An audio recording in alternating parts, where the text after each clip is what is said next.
let's go out to my she shed. Come on.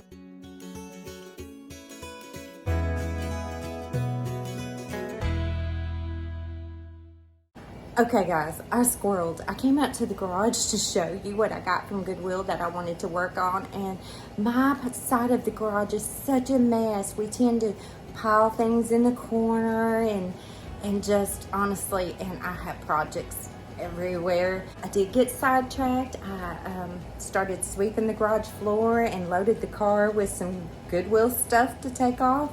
My husband says I just recycle. I go get it and then I take it back. I go get it and I take it back. But that's okay. That's okay. I enjoy doing it. Whew, guys, it is hot out here. I had to turn the air on. But I wanted to show you what I got at Goodwill and I'm so excited about. Look.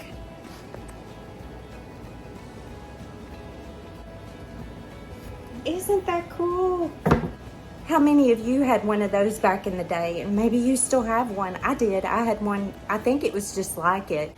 Okay, so I have the greatest idea for this bread box, how to repurpose it.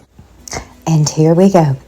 So I started out, I think I got ahead of myself and started sanding and realized I need to take the door off. So I took the door off and I sanded this down. I even popped the back off of it.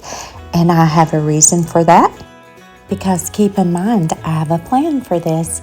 Now, I went ahead and I cleaned this up, and now I'm going to grab some Vaseline, and I'm going to put some Vaseline on this in certain places where as if it were already painted and it was chipped. And if you think about it, a piece of furniture gets chipped where the outside edges are, maybe where the door might rub, things like that. And paint will not stick to that Vaseline, so it makes it so easy to sand off. And then I started painting it. Now you could spray paint black on little pieces of the wood and then put the Vaseline on so that when you actually took the sandpaper and rubbed on it, it would look black underneath. And I've done a lot of pieces that way, but this one I did not because the wood's already dark. So I just started sanding. It turned out so good. Now I've got the hardware off and I put some ketchup on it because it's brass and that ketchup will clean that brass. I actually left it overnight. Now I'm trying to figure out what I want to put on the front of this. And my husband actually planed the front of it for me so that it would be smooth, because I really didn't like all the busyness of where the engravings on the front. And so I just did this technique where you take the saran wrap, then a nice 2-ply napkin, you pull it apart and put the pattern on, and then on top of that you put wax paper and you get your iron very hot.